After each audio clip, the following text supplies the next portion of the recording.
Hey y'all, okay, so I'm getting real results here. Working out with LASHAE Monday, Wednesday, and Friday, and taking my ISOT, y'all. I am really getting it in. Y'all can get these booty bands, y'all can get cute little workout outfits and everything from teamlashae.com. The link is down below in the description box. Okay, check out these results right here. Get into it. Y'all should also check out Waist Knot Beads. She sent me these and I really love them. But yes, y'all, get onto this ISOT. I know they tell y'all it's a scam, but it's not. Like, look at me. And let's not forget about Omiage. Get you some. Come on now. Get all moisturized and such. Let your natural hair live. Hey everybody, what's up? It's your girl Bondy Blue and I am back for another P-Valley review, y'all. Before we get into the show, I found out today that P-Valley has been renewed for a second season. Yay! I'm so excited. I'm glad. I'm excited for them. Congratulations to the cast and to production for P-Valley. This is great for them to happen so early on, so that's great. I'm glad I don't have to worry about them being canceled when they go off. And probably because the first season is going to be probably shorter. The second season is probably going to be more of a long form season. I'm hoping probably 10 episodes or so. I don't know how many episodes this one is going to be, but either way, we're all in P-Valley. We're here. We're fans. Okay, let's go. So the episode starts off with Mercedes doing an extremely controlled pole dance, y'all. I mean, her holding herself off of the pole, just the sheer core strength that you have to have in order to do some of the moves that she was doing at the beginning of the episode. I mean, it was amazing.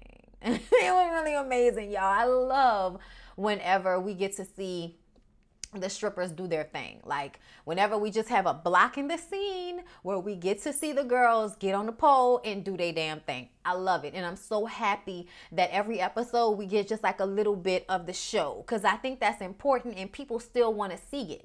The acrobatics and, the physicality of it all is incredible. And I feel like it is very fascinating and entertaining to watch. And it, makes us all feel great because we wish we can be in somebody's strip club right now, but nobody wants to die for it. At least I don't. I know there are some people who do. The man that she's dancing for, she calls him Coach. He says that Chuckalisa and P-Valley don't deserve her and that she should come on down to Memphis so he can take care of her and put her up in a condo. This nigga got a wife though. Like you got a whole wife and you offering this girl a life, huh? She tells him that the fantasy is cheap, but in real life, he can't afford her. And when she takes the money and she walks away, then we get to see that there are actually people in the room, because when we first saw her dancing for him, it seemed as if he was the only person in the room. Now, I don't know if when she walked away, that meant everybody else could walk back in or if they were there the whole time. But either way, Mercedes does her thing. And I love, the little one-liners. I love all the little Ronnie Ho quotes. I appreciate it. Also, there's some girl in the background during this transition going crazy, killing it, like on the pole. I was just like, damn, I need to get a pole in my house. Like, this looks like fun. I mean, the things that these girls do on the pole are the reason why I'm working out right now. For all that core, all that core strength and all of that, ability to separate the muscles in your ass cheeks, okay? And anybody that works out will tell you, the more you do squats, the more you can feel the muscles in your butt, the more you can make it move. It's the truth of the matter. So y'all, we see Autumn going shopping for a new wig, and she's about to pick something real ghetto. And what I mean by, ghetto is a short asymmetrical with layered colors in there, like a little red on the bottom, a little blue on the top, a little cut. You know what I'm saying? I was like, please don't pick none of these wigs, please. Okay? And a little white girl that works there says, I suggest this one. I'm impartial, and pulls out this long blonde wig. And I was like, yeah, that was it. That was it. Then we see Andre Watkins on the phone with a man named Bill saying that the blueprints are finished and to check his email. So it seems as if Andre, is going along with the casino business. Then we see Autumn living her best life in the strip club, okay, making so much money in this new wig, okay? She even got on a pole a little bit this time. Damn sure not giving y'all the same, you know, intensity and pole know-how and ingenuity as the other girls. But, you know, it's raining men in that bitch. She's drinking up all the liquor and raking up all the dough. When Autumn goes to drop off her money to Uncle Clifford, he asks what's going on with Andre and what's the tea on this casino. Autumn says that she called him and left a message and he hadn't called her back yet, which is a lie, okay? You called him and he skeeted on his chest. That's what happened. Uncle Clifford dangles that ID in front of her face in order to remind her that she better do what Uncle Clifford is asking her to do because she needs somewhere to work. And you don't want Uncle Clifford to call the sheriff on you and say you came in here with a fake ID now, do you? She's on the hook. So y'all, Andre and the mayor. Y'all, can we talk about how even though Isaiah Washington is so problematic, he is an incredible character actor. Like, him playing this part is so different from the Isaiah Washington that I've seen in Romeo Must Die. Like, I feel like he's that person. And this person is just, you know, rather country and short in comparison to the way I usually see Isaiah Washington. But either way, you know, kudos for him for still being able to get jobs after being so problematic. So Andre and the mayor are standing on a construction site late at night, and it seems as if this might be one of the construction sites for the casino or for a park. I think it might be for a park. I'm not sure. But either way, the mayor is patting Andre on the back for coming back to Chucalissa to, you know, bring this casino to his old neighborhood. It's supposed to help the folks that live there, but it's not really. Like, whenever things like this happen, it doesn't always help the people that live in that area, especially if they get pushed out with higher rents and mortgages and all of that type of stuff. Come to find out, the Pynk is on waterfront property, and in order for the casino to get built, the Pynk has to sell its land as well. It's really the only land that they need. They don't even really need the cotton field that the Kyle brothers are selling them as much. The mayor says that the Cowboys helped him get elected. So him pushing through for this land to get sold instead of leased is him doing them a favor. Andre says, oh, it's a kickback, you know, like he's trying to say that the mayor is dirty and he isn't, as if he's above it or something. And he isn't, not really, because this all looks dirty to me. You know, trying to secretly bring a casino to an area without letting the constituents know, because people in the Bible Belt might not like a big old casino where people are going to be drinking and carrying on doing all types of illegal secular things. Okay, they may not be happy about it, so they're getting it done on the low and on the sneak so that they don't have any opposition, which to me, Andre, that can't be for the people. That's not how I feel. I don't feel like that's for the people. The mayor reminds him that his company, Promised Land, paid him to create a park, and that the mayor turned around and named the park after himself, which Andre felt like was not good as far as optics were concerned. The mayor says, I'm the first black mayor of Chucalissa, nigga. Who else you gonna name the park after but me? I was like, well, I don't exactly disagree with him there. Like, I hope y'all know we don't need another park named after Robert E. Lee or Andrew Jackson. Apparently the Kyle brothers, their daddy, own the city council. So that means that whatever the Kyles want to happen, that's what the mayor wants to happen. So yeah, it's all dirty. Big Al and Diamond are smoking a cigarette outside on the side of the building when Autumn walks up. Big Al asks if she needs a ride or something, and Diamond says, nah, she all right. And he lights her cigarette and then he walks away. And I was like, thank God, we do not need another person trying to fuck with Autumn. You better save all of that for Keyshawn. Then Andre texts her saying that last night was fire with the fire emojis. And he hopes that she's having a blessed day. And I instantly thought of Romeo. Yeah, sounds like what Romeo does. You know, I'm going to try to fornicate with you a little bit. And then I'm going to make you feel like you're a slut and send you a Bible verse. Have a blessed day. Autumn didn't like that. I'm starting to feel like she don't really like Andre. I thought that she did, but it don't really seem that way. Uncle Clifford texts her next to make sure that she brings her ID the next time she comes to cash out. Autumn and Andre go for breakfast, and she's eating like she's never eaten anything before in her life. And she finally notices that he has a wedding ring on.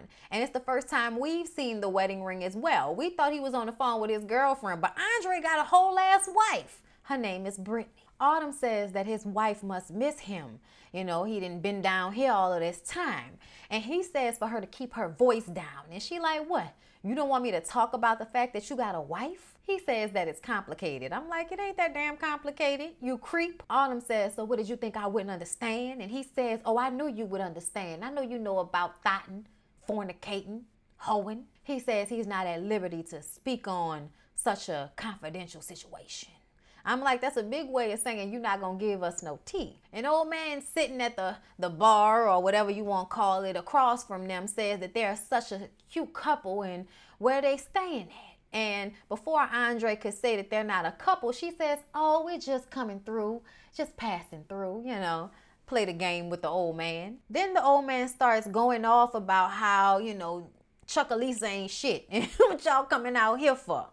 And if they really want to see something, they'll go to the mounds. And he tells them about the story of the Choctaw brothers that went to the new land here to America. And anytime one of them died, they would drag the dead one on their back.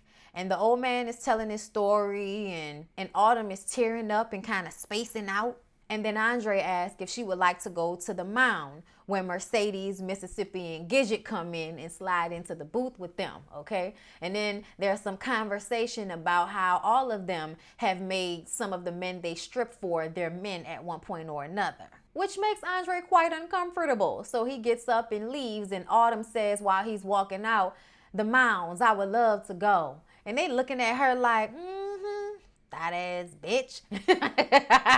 And he was like, okay, I'll give you a call. And he walks out. They all asking her about it, you know, like, what's going on there? You out here, you know, husbanding or boyfriending the clients? And she says that it's not serious. And then she gets up from the booth and leaves. But she got a smile on her face. I'm like, bitch, you friends with them now? What's going on?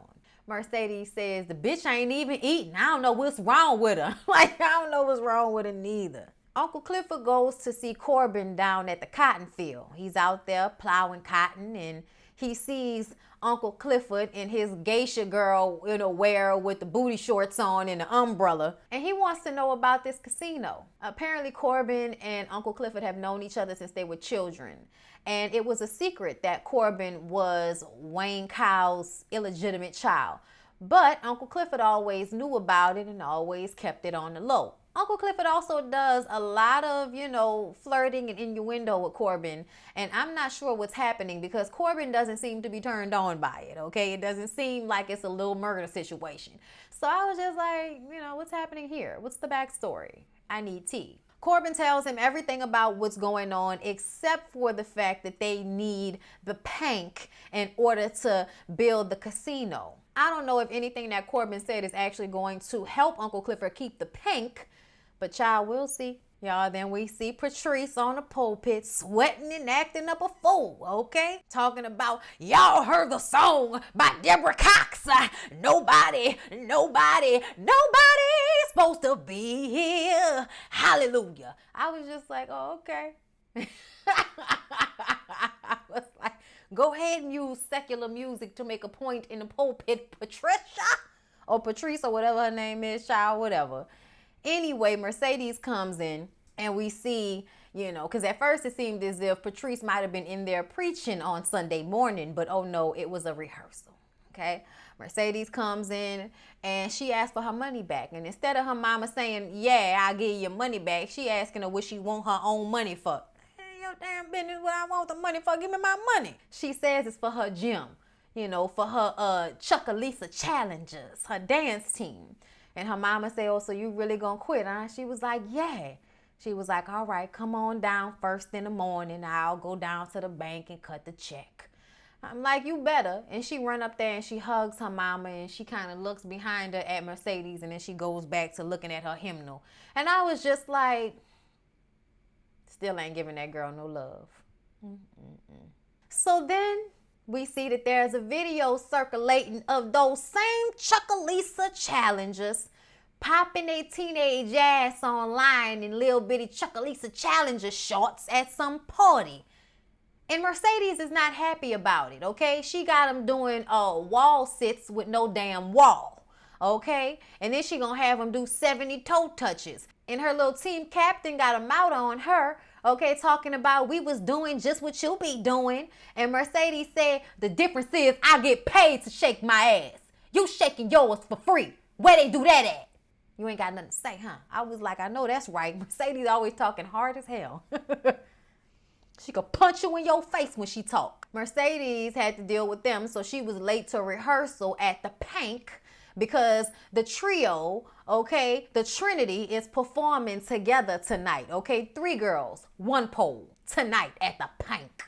Mississippi, in the middle of them rehearsing, y'all know they do the rehearsal to where Mississippi is in the middle and Mercedes is on top of her with her heels on Mississippi's body and she's twerking. Now she holding herself up. She not really putting all of her weight on the girl, but for some reason her wrist was hurting. Y'all know that man of hers probably didn't put his paws on her once again. So she has to take a break. And she goes into their little break room and of course Diamond is in there. Diamond looks after her wrist and says that it's just a sprain and he tends to it all lovingly and strong, like, he want to be her man.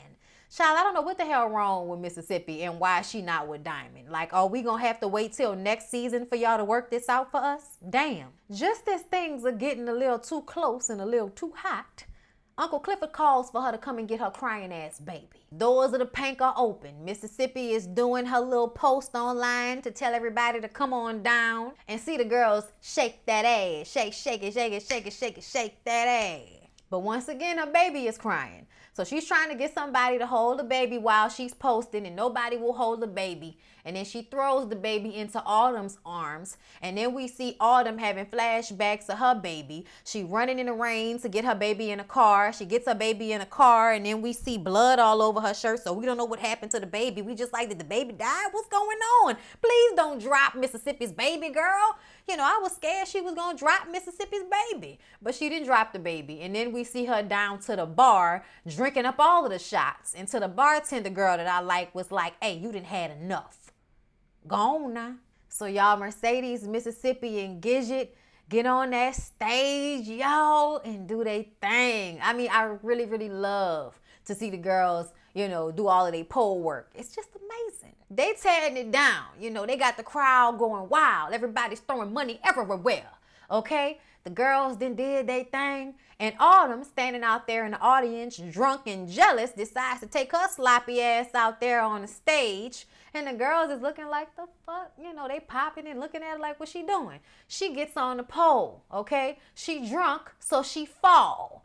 Okay, then she get back up and get on the pole. And by this time, Mercedes like, your drunk ass ain't about to make us look stupid. Okay, so as soon as she falls off the pole, because Mercedes started climbing under her, and she falls off the damn pole, and then Mercedes gets on top of her and starts like humping her and shit, because if all else fails, play like y'all lesbians about to have sex. Like at the strip club, if all else fails, rub your coochie on another girl. Backstage, Mercedes checks her, pushes her up against the wall. Don't you ever bring your sloppy drunk ass on my pole like that again. Autumn seems to think that the crowd didn't mind. No, bitch, but I mind, okay? Mercedes tells her she needs to take her drunk ass home and tend to herself, okay? Get yourself together. And Autumn is like, why do you care what I do? She was like, I don't care, but stay your drunk motherfucking ass off my pole. Y'all, Lil Murda still trying to get a hit. So he pick up the little DJ from his private school. Little white boy, can I come? No, you can't come. Okay, they get in the car, go under the bridge, smoke a joint so he can listen to Lil Murda's newest track. Little DJ kids say, yeah, this still ain't it, bro. This shit is slaw. Y'all, I understood what slaw meant. I think it's hilarious that I literally said, I guess it means something bad. And, I understood what it meant. And it's like 1 million of y'all in the comments, slaw mean bad. Yo, me and Roxanne, like whatever Roxanne be in the video, don't everybody say the damn comment, y'all.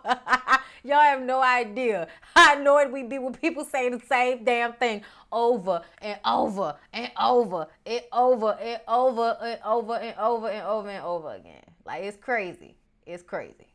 Y'all don't never read the rest of the comments. But either way, Lil Murda's newest song is Still Slaw. He need to come harder. Then we see Andre and Autumn racing to the top of a hill so he can take some pictures. And he's talking to her about where he grew up and his grandmother. And she doesn't really look interested. She don't care. She don't even really like this nigga, okay? You don't seem like you really like this nigga, okay? And he thinks that the casino is going to save the city. Autumn says that if it's so great, then why y'all, moving in silence? Why y'all trying to get it done behind folks' backs? He says because it's not a done deal. I said, child, you just as grimy as you want to be. She asked what it's going to be like for the people that live there. And he says it's not the answer to everything, but it's a start. And then they go back to his place and they're making out. It's getting hot and heavy. They about to have sex. And she tells him to go get a condom. The whole time they kissing and touching all over each other, moving their way to the bed, she's looking at that laptop. So he runs downstairs to get a condom. The guy down there at the desk says they don't sell condoms and then sees his wedding ring and is very judgmental about it. So Andre has to go down to the, convenience store or the Walgreens or something to get a condom, leaving Autumn in his apartment to look through his laptop and find plans for the casino. She also finds the pictures of herself that he saved to his desktop. So now she's freaked out. By the time he comes back, she's gone. At Bible study, it seems as if Miss Patrice is the only woman a part of the church's council or their board or whatever you want to call it, okay? And she wants to preach on Sunday because I guess the preacher is going to be out, pastor going to be out, or he's taking a break, child, I don't know. Instead of letting Patrice preach the way he promised her, he lets some elder, some old man that's gonna bore everybody to sleep, preach. And they really argue back and forth with her about it. We gotta respect our elders and all of this. They was like really ganging up on her. The way that pastor flipped his switch in front of them other men, I was like, oh, you low down son of a bitch. And the fact that she's sitting up here taking this shit, like, I never understand why women stand for misogyny in church. Like, how dare you? How dare you? This shit don't run without women. Like, really? Really? I think y'all get shit done in here without women? You don't. So, y'all, then we see Mississippi and Gidget come out on stage and tear it down to the Trigger Man beat. Okay, y'all know us New Orleans folks love a Trigger Man beat. We literally put it on every song for the past about 30, 40 years. Yeah, that's what we do. Trigger Man, Trigger Man. Dun, dun, dun, dun. Whack, whack. Dun, dun, dun, dun. Whack, whack. Dun, dun, dun, dun, dun. Whack, whack.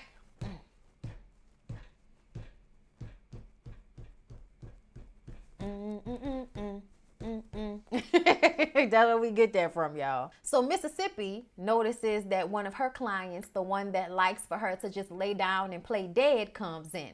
So she goes back to one of the private rooms with him while Diamond stands by to make sure things are safe for Mississippi as she lies there like a dead person while the man just throws money on her. Like, I'm crazy as a motherfucker. Lord have mercy.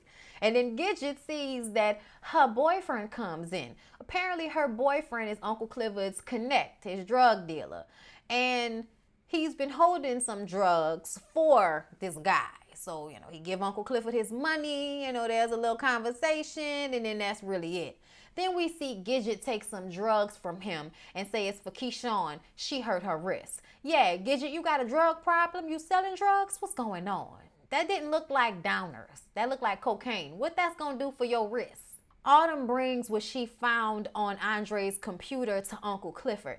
And he's very appreciative, but he still has something else to ask her for, so he keeps her ID. Her phone rings and she says that it's Andre. He's calling her again. He keeps calling over and over again. So Uncle Clifford takes her phone to text Andre to come down to the club like he's about to come to meet Autumn. And she was trying to get her phone from him until he told her, bitch, stop, in his real manly voice.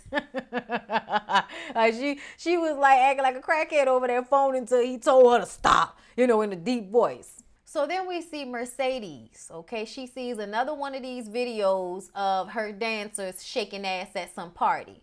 So she heads down to wherever this party is. The party is in this really nice house, and she tells everybody that they have to go. And then she sees her captain, Tarika, trying to sneak out. But it's actually Tarika's house. So she calls Tarika's mama, and Tarika is cleaning up. And Mercedes tells her that she's going to end up in the bathroom with her underwear around her ankles and some dumbass boy impregnating her if she don't get her mind right and stop trying to shake ass on these internets for attention. You're going to end up on 13 and pregnant. Tarika says that if she did get pregnant, she would never give up her baby the way Mercedes gave her up. I said, I'd be damned. So apparently Tarika is Mercedes' baby, and I don't know, but it seems as if whoever Mercedes' baby daddy was, he got with this woman who now raises Tarika. And so now, you know, I guess that lady takes care of Tarika. I don't know what's going on, but all we know is Mercedes got a teenage daughter out there that was on her dance team, and we had no idea. When Tarika's stepmama, foster mama, child, what the hell, whatever she is, when she gets there, she tells Mercedes that she doesn't want Tarika to be a part of the Chuckalisa challenges anymore because she's too focused on her body. So she needs to, you know, take that and put it somewhere else. And I'm like, if you think taking her out of dance is going to make her stop acting like a teenager, you're sadly mistaken. But go ahead, do what you will. Mercedes really can't say anything because she doesn't have custody. So what can she say? So we see Mississippi playing dead for that same client when Andre comes in and goes into the paradise room to meet who he thinks is Autumn. But really, it's Uncle Clifford. And Uncle Clifford wants to know about the casino. Andre doesn't really want to give any information. He doesn't want to tell him anything. Uncle Clifford said, well, it would be a shame, you know, if your wife ever came in here and found out what you was doing with one of my dancers. Uncle Clifford makes sure to tell him that until hell freezes over, he is not going anywhere. So they're not going to get the Pynk. Well, Andre gets up to leave, and he calls his uncle, which I don't know if that's the mayor or not, but he's calling somebody to complain about Uncle Clifford in the Pynk too. So yeah, just when we thought Andre wasn't the villain, this nigga's the villain. All right, y'all, that was P Valley. I hope y'all enjoyed. Please don't forget to like, comment, and subscribe to my channel if you have not already. I love ya, and I'll see you in the next one.